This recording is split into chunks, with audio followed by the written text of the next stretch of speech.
네, 안녕하십니까. 네이버 랩스 김정입니다. 잘 들리시죠?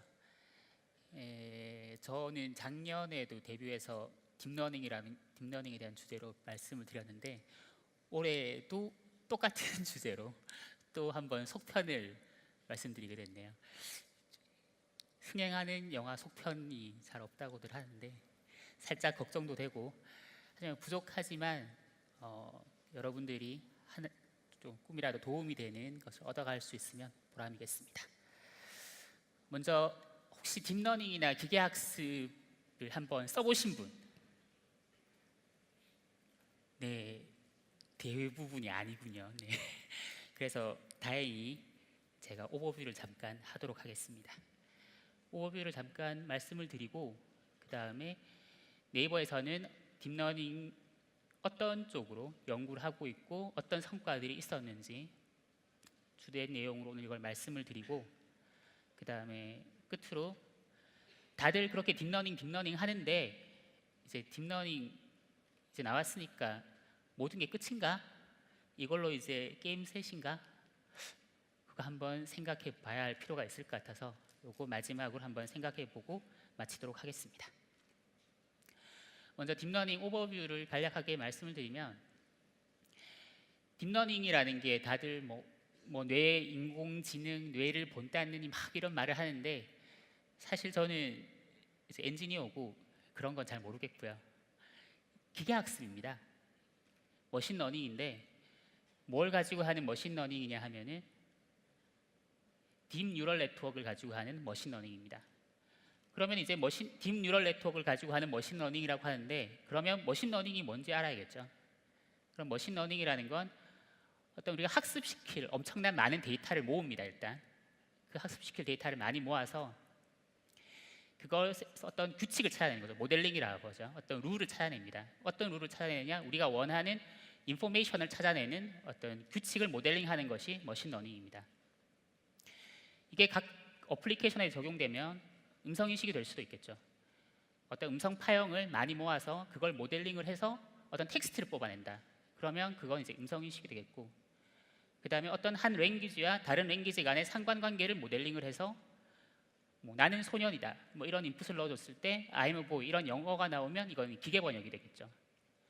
그 다음에 어떤 이미지를 넣어서 이 이미지가 어떤 클래스인지 어떤 카테고리인지를 열심히 학습을 해서 고양이 사진을 넣으면 고양이라고 알려주고 호랑이 사진을 넣으면 호랑이라고 알려주는 그런 이미지 클래시피케이션을 하면 이것도 역시 기계학습이 되겠습니다. 그러면 이런 기계학습을 어떤 방법으로 시킬 거냐, 그 학습 방법에 따라서 굉장히 이제 다양한 또 방법론들이 있습니다. 그 방법론들은 이제 각각의 어플리케이션들에 맞게 잘 선택을 해서 골라야겠죠. 예를 들어서 토픽 모델링에 많이 쓰는 LDA라는 방법도 있을 수 있고요. 그 다음에 예전에 음성인식에서 많이 쓰고 가장 기본적인 모델링 방법이라고 할 수 있죠. 가우션 믹스처 모델링을 이용해서 할 수도 있겠습니다. 그 다음에 추천, 지금 동시간대에 아마 트랙 2인가요? 지금 아프리카 TV에서 추천 알고리즘 하시는 걸로 알고 있는데, 그런 추천에 많이 쓰이는 넌 네거티브 매트릭스 팩토라이제이션, NMF라고 하죠. 이런 방법도 머신러닝 방법 중에 하나입니다. 그리고 오늘 제가 말씀드릴 딥 뉴럴 네트워크를 이용한 게 딥러닝 방법이 되겠습니다. 그런데 이 딥 뉴럴 네트워크를 학습시키는 방법은 이제 백프로파게이션이라고 하죠. 이거는 워낙 오래된 이야기입니다. 별로 새로울 것도 없고요. 여러분들이 이제 구글에 제가 네이버는 아니지만 네이버에 찾아보셔도 되고요. 구글링해서 백프로파게이션이라고 하면은 쫙 나옵니다. 예, 여러분 새로울 것도 없고요. 논문까지도 아닙니다. 위키피디아에 그대로 정리가 되어 있으니까요. 1980년대에 이미 확립된 방법입니다. 그런데 이게 왜 갑자기 요즘 와서 딥러닝 1980년대 이미 나온 이야기인데 왜 갑자기 딥러닝이라고 하느냐? 왜일까요? 잘 되니까. 엄청 잘 됩니다. 네이버 음성인식의 예를 들자면 그 기존 방법보다 약 20% 에러 레이트가 개선이 됐고요. 그 다음에 이미지넷 컨테스트가 있습니다. 그 동일한 어떤 훈련 셋과 테스트 셋을 놔두고 누가 어떤 알고리즘이 이미지를 잘 분류하나 이런 컨테스트를 한 적이 계속 지금도 하고 있고요. 2012년도에 딥러닝을 이용한 방법이 에러가 16.4%가 나왔습니다. 그런데 딥러닝을 사용하지 않은 2등이 26.2% 에러가 나왔죠. 거의 정말 압도적인 차이로 딥러닝이 승리를 했습니다. 그러니까 이런 숫자로만 보면은 그동안 머신러닝 한 사람들의 고통을 잘 모르실 텐데요. 이제 마이크로소프트에서 자기네들이 얼마나 고생했는지를 그래프로 나타낸 게 하나 있습니다. 음성인식 관련된 그래프인데요. 2000년도까지 다른 방법으로 해서 이렇게 쭉 음성인식률이 좋아졌어요. 지금 에러 레이트에서 낮아질수록 좋은 건데, 그런데 2000년부터 2010년까지 변화가 없었습니다. 제가 저때 2000년에 음성인식을 저때 시작해가지고요. 지금까지 계속하고 있습니다. 저 10년 동안 정말 눈물겨운 암흑기를 보냈는데요. 그러다가 이제 딥러닝이 딱 나오는 순간 에러 레이트가 드라마틱하게 떨어지죠. 그러니 정말 이 기계학습하던 사람들이 딥러닝에 정말 눈이 뒤집히게 되는 거죠. 그러면 이제 딥러닝이 이런 거라는 걸 말씀을 드리고, 그럼 네이버에서는 딥러닝에 관해 어떤 걸 하고 있나 말씀을 드리기 전에 제가 작년에 말씀드린 사항이 있는데요. 왜 갑자기 1980년대 이렇게 끝났던 것처럼 보이던 딥러닝이 다시 부활했느냐, 그 세 가지 요인을 말씀드린 게 있습니다. 하나가 어떤 오버피팅을 방지할 수 있는 새로운 알고리즘들이 등장했다는 거. 여기에 주로 기여하신 분들이 토론토 대학의 힌턴 교수님이나 그 뉴욕의 얀 루큰 교수, 그 다음에 그 몬트리올의 벤지오 교수, 이런 세 분이 트리오인데요. 이분들이 정말 그 암흑기를 견뎌내고 새로운 알고리즘들을 만들어내면서 딥러닝이 다시 부활하게 됐고, 그 다음 제가 생각하기에 가장 중요한 거는 이거 빅데이터랑 다음에 나올 건데요. 빅데이터가 가능하게 됐습니다. 이제 딥러닝이라는 거는 굉장히 많은 파라미터들을 잘 훈련시킬 수 있다는 건데, 그럼 그 많은 파라미터를 훈련시키려면 그만큼 많은 학습 데이터를 피딩을 시켜줘야 됩니다.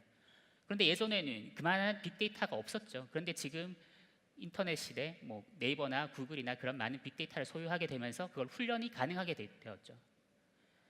그런데 그런 빅데이터가 많으면 뭐 하겠습니까? 훈련시킬 하드웨어가 예전에는 없었습니다. 그런 빅데이터, 예전에는 빅데이터도 없었지만 그 작은 데이터를 훈련시키는데도 저희 팀의 어떤 분이 말씀하시기를, 예전에 딥러닝 훈련시킬 때는 한번 훈련 돌려놓고 어디 여행을 갔다 왔다던가 작은 거 돌려놓고도 테니스 한 게임 치고 왔는데 아직도 돌고 있더라. 이러면 논문을 쓸 수 없고 개발을 할 수가 없죠.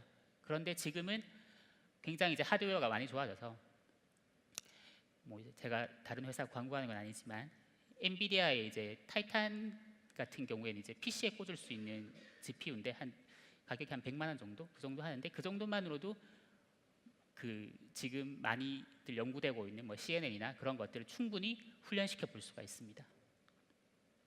그래서 이 세 가지들이 딥러닝이 가능하게 한 원인인데, 그럼 이제 우리가 그럼 주목해야 될 부분도 결국은 이 세 가지입니다. 이 세 가지 때문에 가능해졌기 때문에 이 세 가지를 얼마나 잘 핸들링 하느냐에 따라 딥러닝이 좋아지느냐, 그저 그런 알고리즘이 되느냐가 결정이 되겠죠. 그럼 먼저 새로운 알고리즘들에 대해서 한번 확인을 해보겠습니다.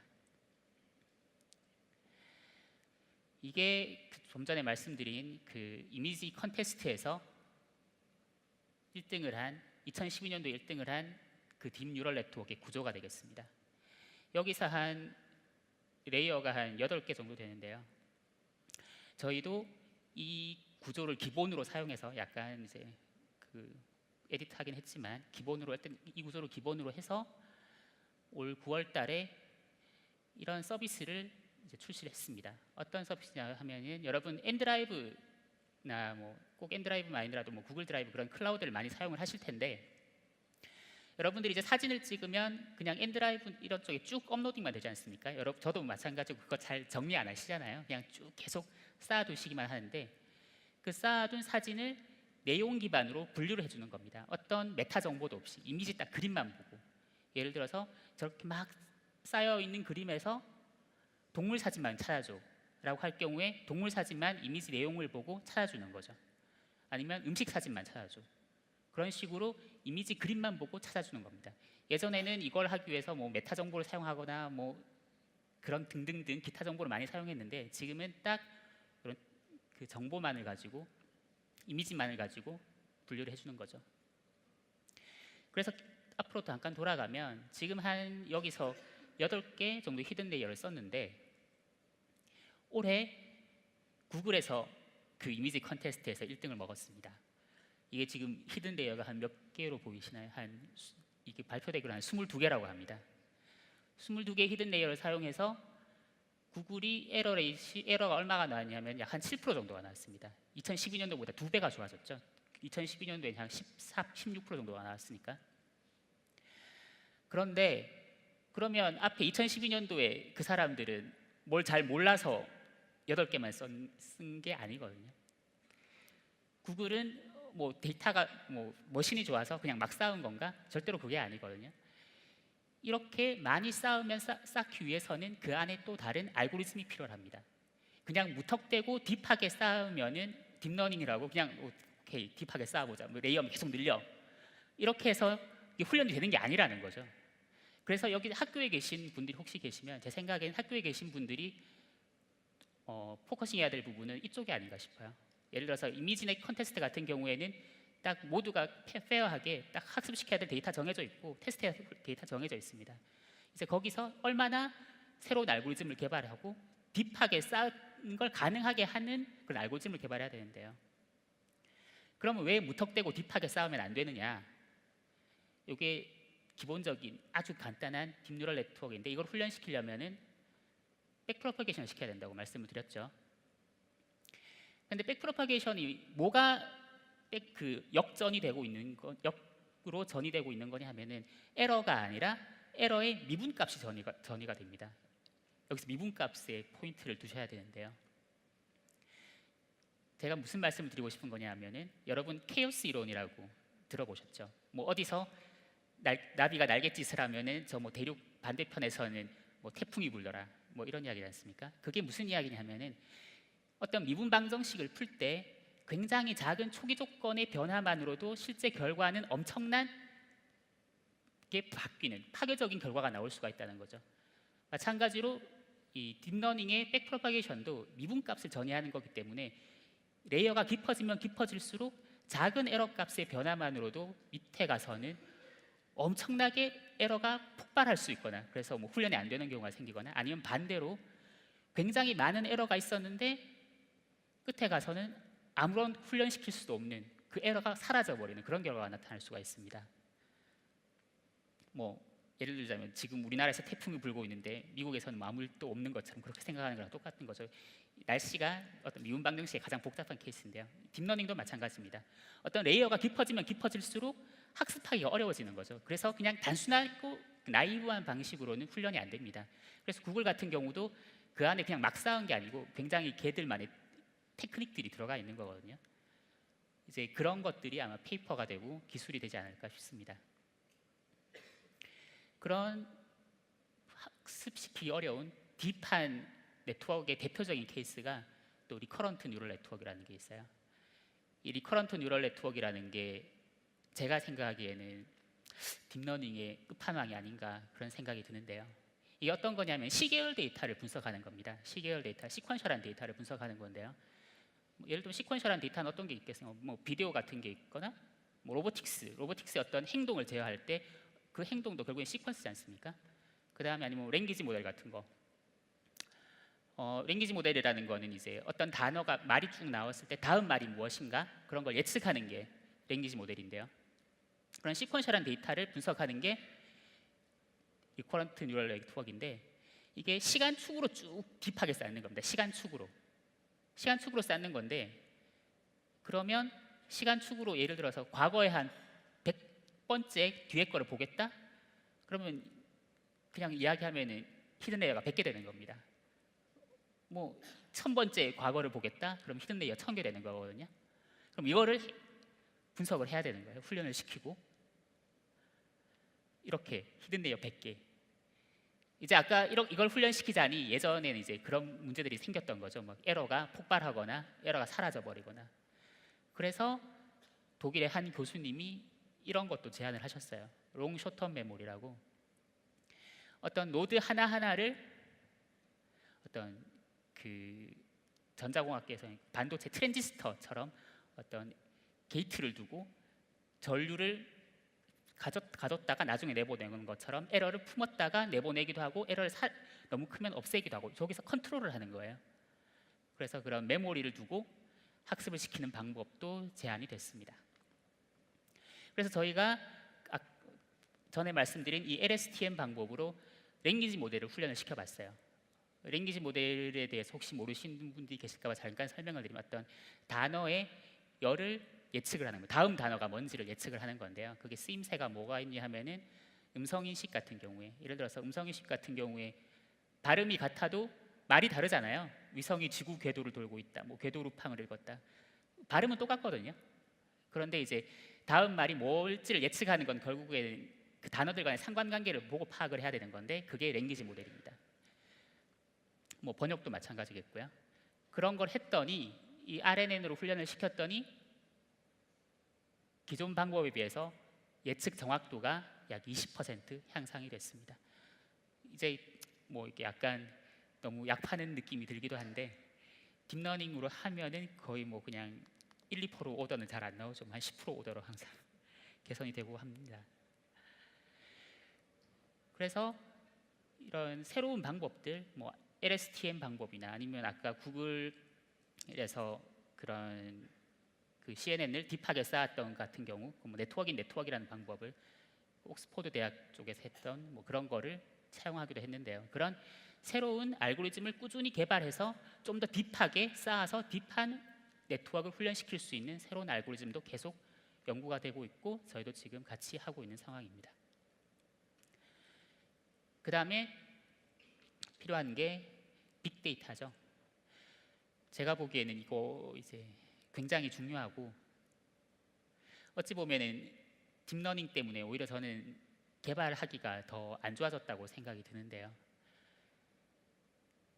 어떤 알고리즘이 좋은 게 나왔지만 데이터가 충분히 확보되지 않으면 그 알고리즘에 대한 성능을 제대로 낼 수가 없어요.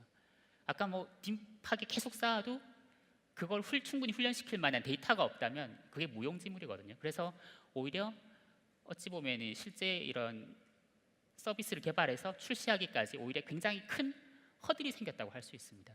데이터를 못 구하면 그게 빅데이터라는 게 결국엔 빈익빈 부익부잖아요. 그 서비스가 나가면 그 서비스를 통해서 계속 다시 또 데이터가 유입되고 계속 그게 쌓이고 그래서 한번 치고 나간 회사가 계속 갈 수밖에 없는 약간 좀 그런 상황이 됐다고도 보여집니다. 그래서 왜 뉴럴 네트워크에서 데이터가 중요하냐? 뉴럴 네트워크라는 게 기본적으로 데이터 드리븐입니다. 뭐 모든 기계 학습 방법이 사실 데이터 드리븐이긴 한데요. 학습 데이터의 기초에서 클래스의 확률이 최대가 되도록 만드는 겁니다. 어떠한 사전 지식도 없이 그냥 뭐 나는 이게 뭐 관심 없어. 그냥 나한테 데이터만 던져줘. 그럼 내가 알아서 훈련시킬게. 이게 그 딥러닝의 기본 그 필라소피거든요.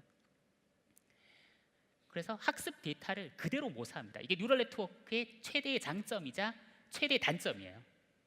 예전에는 이게 단점으로 작용을 해서 잘 안 썼습니다. 그런데 이게 오히려 지금은 약간 좀 장점으로 작용해서 지금은 쓰이고 있는 건데요. 왜 학습 데이터를 그대로 모사하는 게 왜 안 좋으냐? 빅데이터가 아니면 안 좋습니다. 왜 아니냐? 여러분들이 학습시킨 그 데이터가 이 세상의 모든 데이터라고 할 수가 없잖아요. 예를 들어서 한번 생각을 해보죠. 이제 어떤 고양이 클래시파이어를 만들고 싶어요. 그래서 저런 고양이를 학습 이미지로 넣었습니다.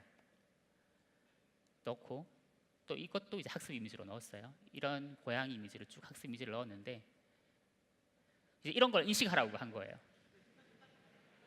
이게 고양인가? 뭐 털뭉친가? 뭐 이렇게 오인식이 되는 거죠. 왜? 약간 좀 생긴 게 다르잖아요. 저희가 봐도. 그래서 어찌 보면 아마 여기 저 클래시파이어는 어찌 보면 귀가 뾰족한 게 고양이라고 인식되었을 수도 있어요. 그래서 뭐 토끼를 넣어주면 얘가 고양이야 라고 대답할지도 모릅니다. 결국에 뭐냐 하면은 실제로 우리가 너무 그 작은 데이터에 집중하다 보면은 그 클래스를 나타내는 본질적인 부분을 놓칠 수가 있다는 거죠. 그게 뭐 흔히 뭐 오버피팅 뭐 이렇게도 이야기할 수가 있는 건데요. 그래서 제가 작년에 데뷔에서 말씀드리면서 노이지한 데이터를 학습시키면 좋다라고 말씀드린 적이 있는데 메일로 그게 왜 그러냐라고 질문을 주시는 분들이 꽤 계시더라고요. 그때 제가 노이지한 데이터를 학습 데이터에 넣으면 좋다고 말씀드리는 이유는 이런 오버피팅을 막기 위한 거예요. 왜냐하면은 노이지한 데이터를 섞음으로써 이런 비본질적인 부분을 그 노이즈가 가려줄 수가 있는 거죠. 랜덤리스를 추가하는 거죠. 그래서 비본질적인 부분은 다 떨어뜨리고 어떤 본질적인 부분만 떠오르게 하자는 겁니다. 근데 노이즈를 추가한다고 예를 들어서 뭐 고양이 얼굴을 가려버리면 그건 학습이 안 되겠죠, 당연히. 뭐 예를 들면 그 발만 살짝 가려준다던가 아니면 뭐 좌우 대칭을 한다던가 그런 식으로 어떤 본질적인 부분이 계속 떠오를 수 있게 노이즈를 계속 추가시켜 줄수록 오히려 더 잘 될 수가 있다는 거죠. 그런데 뭐 사람은 다 잘하느냐? 뭐 사람도 꼭 그렇지 않습니다. 사람도 이런 오버피팅 문제에 굉장히 많이 부딪히게 되는데요. 재미있는 광고 하나 있죠. 이 광고 옛날에 많이 보셨죠? 밑대 광고인데요. 남자들은 긴 생머리에 분홍색 옷을 입고 있으면 여자일 거다. 비본질적인 부분에 집중을 한 거죠. 호리호리하고 뭐 긴 생머리에 분홍색 옷. 오버피팅 된 겁니다.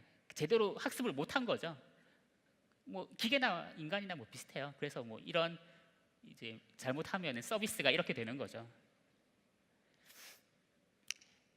그래서 기존에 옛날에는 빅데이터 전에는 이런 스몰 데이터의 그런 단점을 극복하기 위해서 전문가들이 일단 난리지를 집어넣어줬어요. 내가 많이 봐왔어. 내가 보니까 인간의 눈은 이래. 그래서 이런 피처를 쓰는 게 좋아. 그리고 음성인식 하는 사람들은 내가 많이 보니까 인간의 귀는 이런 식이야. 그래서 이렇게 모델링 하는 게 좋아. 이렇게 어떤 사전 지식을 넣어줬어요. 그래야지 저 작은 데이터를 커버하고 그 다음에 그 사전 지식을 합쳐서 좀 더 넓은 커버리지를 가질 수가 있었던 거죠. 그래서 음성인식 같은 경우에 뭐 GMM으로 모델링을 한다. 뭐 이미지 같은 경우에 뭐 가버 필터 같은 필터를 쓰면 좀 더 좋은 이미지 피처가 나온다더라. 그런 걸 했었죠. 그런데 다시 저희 서비스를 한 이 모델로 다시 잠깐만 돌아가면 이제는 그런 사전 지식을 전혀 쓰지 말자는 거예요. 데이터가 있으니까 내가 그 필터를 내가 학습시켜 줄게. 그 네트워크가 내가 제안한 그 필터를 써라고 말을 하는 겁니다. 예전에는 그래서 그 기존의 그 머신러닝 어프로치는 그 보시는 같은 어프로치인데요. 사람이 전문가가 어떤 디자인한 필터가 있어요. 이제 그 피처 익스트랙터가 거쳐서 피처가 나오면 그걸 학습을 해서 클래시파이어를 학습을 해서 어떤 클래스를 내주는 겁니다. 그런데 이제는 이 피처 익스트랙터 자체를 내가 그 기계가 직접 학습을 하겠다는 겁니다.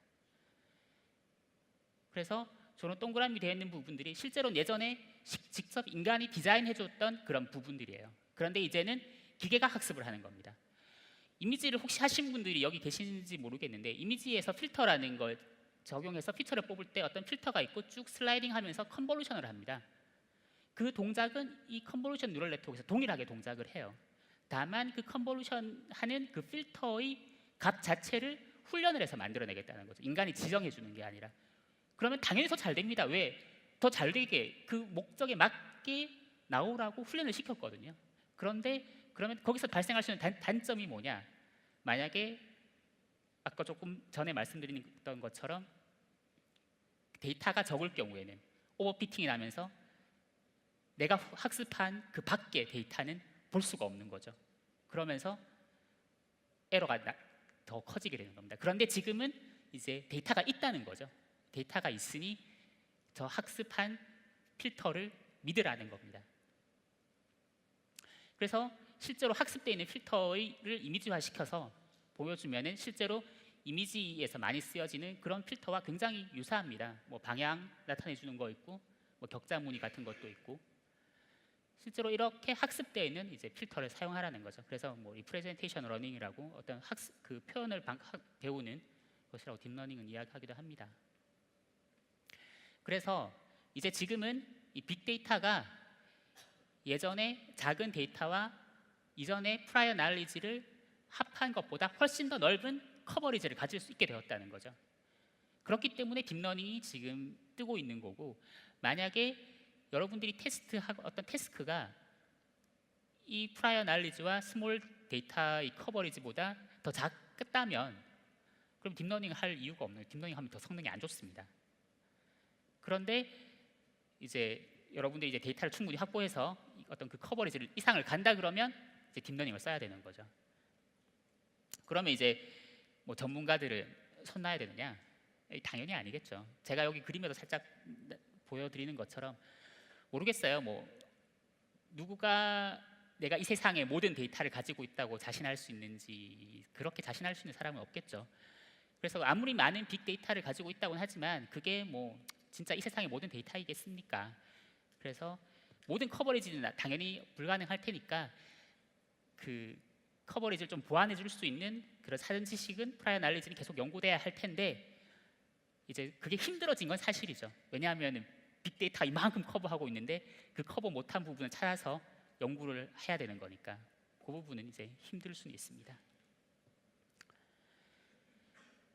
그러면 그냥 무작정 데이터만 많이 있으면 되느냐? 또 아니거든요. 뉴럴 네트워크는 기본적으로 슈퍼바이즈드 러닝입니다. 슈퍼바이즈드 러닝이 무슨 뜻이냐 하면은 정답을 훈련을 시킬 정답이 있어야 되는 거라는 거예요. 아까 예를 들자면 고양이 이미지 같은 경우에 그냥 고양이 이미지만 냅다 넣어준다고 해서 그게 잘 나오는 게 아닙니다. 얘는 고양이 이미지야 라고 알려주면서 훈련을 시켜야 된다는 거죠. 애기한테도 그렇잖아요. 애기한테 그림책 보면서 이건 고양이 이렇게 알려주면서 이렇게 애들이 이제 트레이닝이 돼가는 거잖아요. 이것도 인간도 비슷한데 계속 뭐 그림책만 냅다 보여주고 그냥 이렇게 있으면 나중에 이건 뭐야 하면은 애는 아무 말도 못 할 거예요. 이게 고양이라고 이야기를 해줘야지 고양이인지 알지. 그런데 이 정답 데이터를 쌓는 건 진짜 만만치 않은 일이에요. 왜냐하면은 뭐 음성인식 제가 음성인식 좀 해왔었는데 음성인식을 해서 뭐 음성이 데이터가 들어오고 뭐 네트워크 그 이미지 클래시피케이션 뭐 서비스를 해서 이미지가 쭉 들어온다고 쳤을 때 이미지는 들어와요. 이미지는 들어오는데 거기에 누가 정답을 달아줍니까? 그건 사람이 달아줘야 되거든요. 그러면 또 뭐 100만 알바를 동원해야 하나요? 좀 난감한 일이죠. 그래서 많은 업체들에서 흔히 쓰는 테크닉이 뭐냐면 크라우드 소싱을 많이 이용을 합니다. 혹시 여러분 캡차 써보셨죠? 뭐 이렇게 뭐 어디 가입을 할 때 그 막 아무나 그 가입을 못하도록 캡차 이미지 뜨고 그거 넣으라고 하지 않습니까? 그런데 그 캡차 이미지에 보면은 어떤 합성된 이미지가 아니라 리얼한 진짜 숫자가 뜰 경우가 혹시 보시는 경우가 있을 거예요. 그걸 왜 띄워주느냐 하면은 거기에 정답을 달라고 띄운 거예요. 그 정답을 달아서 내가 회사가 써먹고 싶은 거예요. 그거 보안을 위해서 올려놓은 거 아닙니다. 예를 들어서 그렇게 숫자 데이터를 꾸준히 정답을 쌓는 거예요.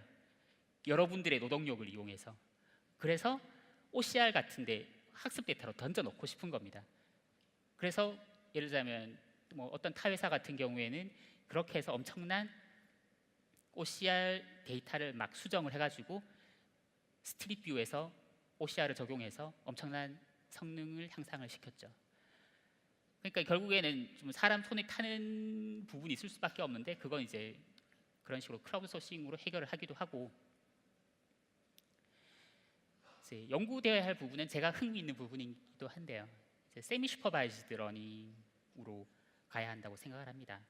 세미 슈퍼바이즈드 러닝이라 하면은 슈퍼바이즈드 러닝과 언슈퍼바이즈드 러닝의 어떤 조합인데요. 애기들 볼 때도 아까 제가 그 고양이 그림책 보고 하는 거 이야기 드렸는데 곰곰이 생각해 보시면 애기들한테 이제 고양이 그림을 뭐 고양이라고는 안 알려줘도 계속 고양이 그림을 보여줘요. 그러면 뭔가 애들은 느끼죠. 이게 뭔가 비슷한 고양이 그림인 것 같네. 요거는 고양이 같고 요거는 고양이고 요거는 고양이 같고 이렇게 어느 정도 묶어 놓죠 애들이. 그 다음에 엄마한테 물어요. 이렇게 비슷한 게 싹 지나가면은 엄마 저거 뭐야? 그럼 엄마가 고양이야. 그게 지도 학습인 거고 애들이 혼자서 막 클러스터링을 하는 게 언슈퍼바이즈 러닝, 비지도 학습인 거거든요. 그게 적당히 묶여져야지 그런 정답 데이터가 없을 경우에도 좀 더 효율적인 학습이 된다고 생각을 하고 세미 슈퍼바이즈드 러닝을 해야 한다고 생각을 합니다. 그리고 저희 네이버도 이쪽으로 연구를 많이 하고 있고요. 그래서 빅데이터를 구축하기가 뭐 어쨌든 데이터가 없으면 힘들다면 이제 서비스 개발에 이제 난감한 상황이 닥치는 거죠. 그러면 진짜 스타트업 같은 경우에 스타트업 하시는 분들이 딥러닝을 해야겠다. 그러면 하지 말라는 이야기냐? 저는 그렇게 생각은 안 하고요. 저희 네이버도 마찬가지예요. 네이버도 뭐 기존에 있는 서비스를 하거나 기존에 있는 데이터를 활용한다고 하면은 뭐 데이터가 있겠지만 뭐 새로운 서비스를 한다면 저희도 데이터가 없기는 마찬가지거든요. 그래서 제가 생각하는 건 이건 제 개인적인 생각인데요. 일단 만들고 보자.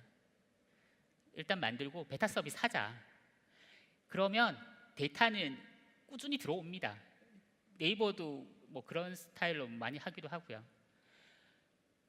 일단 포기하고 서비스를 접지 말고 어떤 작은 서비스라도 여기는 뭐 품질을 보장하기 위해서 뭐 사람들이 좀 들어가야 될 수도 있겠죠. 막 이것저것 추가해야 될 수도 있겠고 어쨌든 일단 서비스를 오픈하고 계속 데이터를 수집하는 게 딥러닝을 하기 위한 가장 첩경이라고 생각을 합니다. 그리고 이도 저도 아니고 딥러닝 데이터를 그러면 좀 더 효율적으로 사용할 수 있는 방법이 없겠냐. 그래서 요즘 많이 하는 게 트랜스퍼 러닝입니다. 트랜스퍼 러닝이 뭐냐 하면은 조금 고급스러운 말로 지식의 전이라고 해야 할까요? 예를 들자면 영어 잘하는 사람은 조금만 뭘 배워도 독어도 잘할 거야.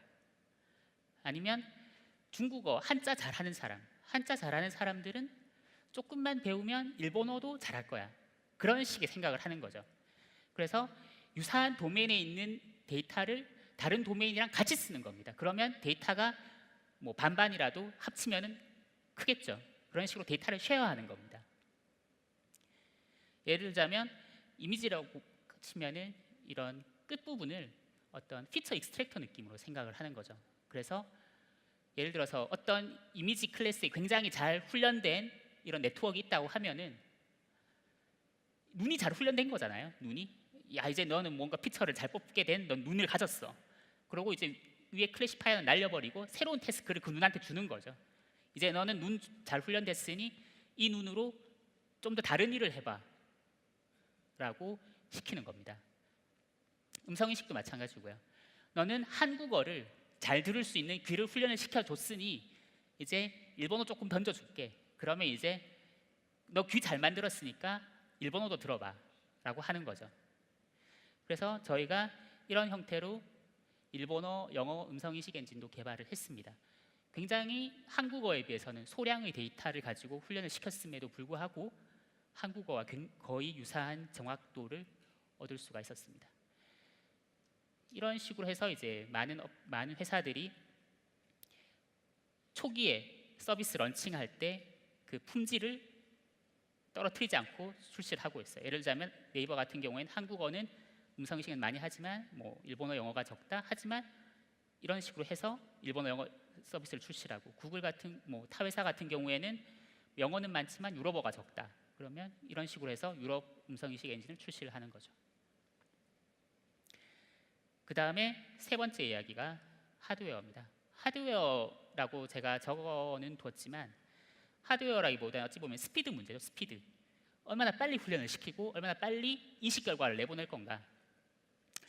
그리고 오늘 말씀드릴 내용은 얼마나 빨리 인식 결과를 내보낼 건가에 대해서 한번 말씀을 드리면 이런 네트워크를 한번 생각을 해보죠. 인풋이 500개의 어떤 그 디멘전에 있는 벡터고 중간에 한 히든 레이어가 3000개씩 5개 있고 아웃풋이 7000개의 클래스가 있다. 그럴 경우에 실제로 이 안에 있는 웨이트 파라미터들은 5800만 개 정도가 됩니다. 이거를 계산하고 있으면 서비스 못합니다. 늦어서. 특히나 음성인식 같은 경우에는 굉장히 리얼타임으로 빨리빨리 반응을 내줘야 되는데 이런 거 다 계산하고 있다가는 이제 날 셉니다. 그러면 이거 어떻게 할 거냐? 그래서 제가 들여다봤죠. 웨이트들이 다 진짜 쓸모 있는 거냐.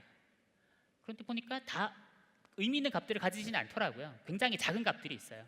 이걸 뭐 뇌 쪽에 뭐 옮겨서 이야기를 해보면, 우리 인간들은 뉴런은 굉장히 많이 있잖아요. 그런데 그 뉴런들이 모두가 연결된, 시냅스가 모두가 연결돼 있을까요?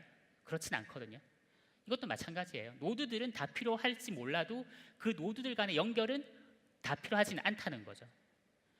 만약에 이 노드들 간에 다 연결이 다 완성되어 있고 뭐 인간도 막 시냅스가 다 연결이 됐다면 요즘 얼마 전에 나온 영화 루시처럼 뭐 슈퍼맨이 될지도 모르죠. 그래서 모든 웨이트가 필요하진 않습니다. 그래서 웨이트 없애자는 거죠. 그러면 5,800만 개에서 확 줄어들 수 있을 거다.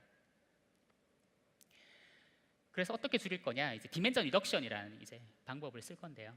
뭐 디멘전 리덕션에는 굉장히 여러 가지 방법이 있는데, 예를 들자면 아까 3,000개, 7,000개 이렇게 나눠져 있을 경우에 어떤 3,000개를 R이라는 작은 디멘전으로 줄이자는 거죠. 다 필요 없으니까, 웨이트가 다 연결이 필요 없으니까 R로 줄이고 그 R을 7,000개로 넘기자는 거죠.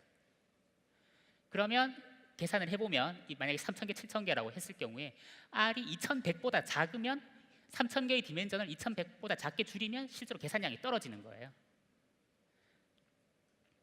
그래서 이제 두 개의 매트릭스를, 하나의 매트릭스를 이런 식으로 두 개의 매트릭스로 분할해주면은 계산량이 확 줄어들 수가 있습니다. 그래서 네이버 같은 경우에는 웨이트를 64%나 날려버렸어요. 그래서 한 36%만 쓰고도 성능 감소가 없었습니다. 그런데 이건 또 반대로 생각할 수도 있어요. 이거는 웨이트를 줄여서 계산 속도를 줄이자고 한 건데, 반대로 뭐 웨이트 나 계산량 충분히 감당할 수 있어, 그렇게 할 경우에는 오히려 웨이트를, 의미 없는 웨이트들을 의미 있게 살려주는 거죠. 어떻게 하느냐 하면은 의미 없는 웨이트들이 있고 의미 있는 웨이트들이 있을 경우에 보통 의미 있는 웨이트들이라는 게 굉장히 어느 정도 좀 큰 값을 가집니다. 그러면 그 큰 값이 어떤 일정 이상 값을 넘지 못하도록 걸어주고, 그러면 의미 있는 값, 그 0으로 갔던 웨이트들이 계속 어떤 큰 값을 가지게 훈련이 됩니다. 그러면 그 웨이트들이 골고루 훈련이 되죠. 그러면 계산 속도는 떨어지지만 성능은 좀 더 좋아집니다. 그런 식으로 한 게 이제 CNN에서는 적용이 됐었고요. 그리고 GPU가 있습니다. GPU는 이제 딥러닝을 하시면서는 반드시 거쳐야 될 어떤 관문인데요. 이게 옵티마이제이션 하기가 굉장히 쉽지가 않습니다. 어렵습니다. 저도 잘 몰라요. 그런데 다행히도 라이브러리들이 굉장히 잘 돼 있어요. 뭐 매트릭스 연산하는 라이브러리들도 굉장히 잘 돼 있고, 얼마 전에는 엔비디아에서 쿠넷이라고 해서 딥러닝을 위한 라이브러리를 아예 발표를 했어요. 뭐 함수 한 몇 개만 뚝딱뚝딱 조합을 시켜버리면 그 복잡하다는 컨볼루션 뉴럴 네트워크도 만들어낼 수가 있도록. 그래서 많이 쉬워는 졌는데, 저는 사실 약간 불만인 게, 그렇게 해버림으로써 사람들이 딥러닝을 너무 툴로서만 접근을 하고 이제 안을 안 들여다보는 경향이 있게 돼요. 그래서 어떻게 되냐 하면은 그런 아까 말씀드린 그 22개 레이어짜리 뭐 이런 거를 개발할 생각을 안 하게 되는 거죠. 저는 그래서 약간 불만이긴 한데, 툴로서는 굉장히 쓰기는 쉽게 돼 있어요. 그래서 저는 이걸 쓰시되 좀 더 안을 깊이 들여다보시고 좀 새로운 네트워크를 여러분들이 만들어내 주셨으면 하는 바람입니다. 그리고 이제 더 이따 시간이 지나가는데요. 그럼 이제 딥러닝이 끝판왕이냐? 딥러닝이 하면 이제 아무것도 안 해도 되는 거냐? 제가 좋아하는 카툰인데요. 딥러닝을 풍자한 건데, 여러분 혹시 보셨는지 모르겠지만 이 로봇가 제 개야 이렇게 맞췄어요. 참 고양이야라고 맞췄어요. 그래서 막 그런데 이제 어떤 소녀가 와가지고 저거 로봇이야라고 하니까 막 소년이 주저리 설명을 합니다. 무슨 레이어를 몇 개 쌓았고 뭘 코어를 몇 개를 썼고 막 이야기를 해요. 그래서 15.8%의 에큐러시가 나왔어. 엄청나지 않아? 그래서 그게 어쩌라고. 되는 거죠. 알고리즘 상으로는 15.8% 나왔다는 게, 그러니까 예를 들자면 아까도 말씀드렸다시피 그 에러 레이트가 확 줄었다는 게 이미지넷 같은 경우에. 그런데 그게 탑5의 이야기거든요. 탑1은 그 2012년도에서도 아직 60%대의 성능밖에 내고 있지 않아요. 그래서 아직 갈 길이 멀다는 거죠. 이걸로 내일이면 당장 영화에 나왔던 허가 나오고 터미네이터가 나올 것 같은 약간 좀 언론에서 약간 부풀림 이런 것도 사실 있는 것 같은데, 그거는 굉장히 먼 미래의 이야기인 거고. 하지만 지금 당장 뉴럴 네트워크가 성능이 좋은 것만 확실해요. 가장 좋은 클래시파이어인 것만 확실하지만 그걸로 인해 모든 AI 문제가 이제 끝났다라고 이야기하는 거는 천만에 만만의 이제 말씀인 거죠. 아직 갈 길은 멀고요. 뉴럴 네트워크 자체만 봐도 스폰지밥이 노드가 한 10개라고 하네요. 뉴런이. 그 다음에 아까 말씀드린 2012년도에 발표한 뉴럴 네트워크인데, 알렉스 넷이라는 거야. 얘가 꿀벌보다 뉴런 개수가 적어요. 꿀벌보다 바보라는 거죠. 개미보다 약간 나요. 그 다음에 힌턴 교수가 발표해서 또 히트를 쳤던 DBN이라는 거는 거머리보다 적어요. 뉴런 개수가. 그 다음에 얼마 전에 발표해서 또 막 마이크로소프트에서 우리 대단한 거 했다라고 발표한 아담넷이라는 걸 저 편함하는 건 아니고, 아담넷 굉장히 훌륭한 건데 아직 갈 길이 멀다는 차원에서 말씀을 드리는 거고요. 아담넷도 실제로 뉴런 개수를 비교하면은 개구리보다 개수가 적습니다. 인간은 저게 지금 몇 개인가 몇 조개라고 알고 있는데 비교가 안 되는 거죠. 그래서 아직 하드웨어적으로도 갈 길이 먼 것도 사실이고, 알고리즘 상으로도 갈 길이 멀고, 아직 이제 시작이다. 오히려 그래서 딥러닝이 그래서 좋은 것 같아요. 이제 시작인데 성능은 지금 딴 것보다 좀 잘 나오고 있어요. 그래서 아직까지 많은 가능성이 남아 있는 거죠. 그래서 여러분들이 할 거는 많지만 지금 당장 뭔가 천지개벽할 게 나왔다라고 생각하시지는 말아달라는, 그래서 아직까지 할 여지가 많이 남아 있다는 그런 말씀을 드리고 싶습니다. 네, 이상입니다.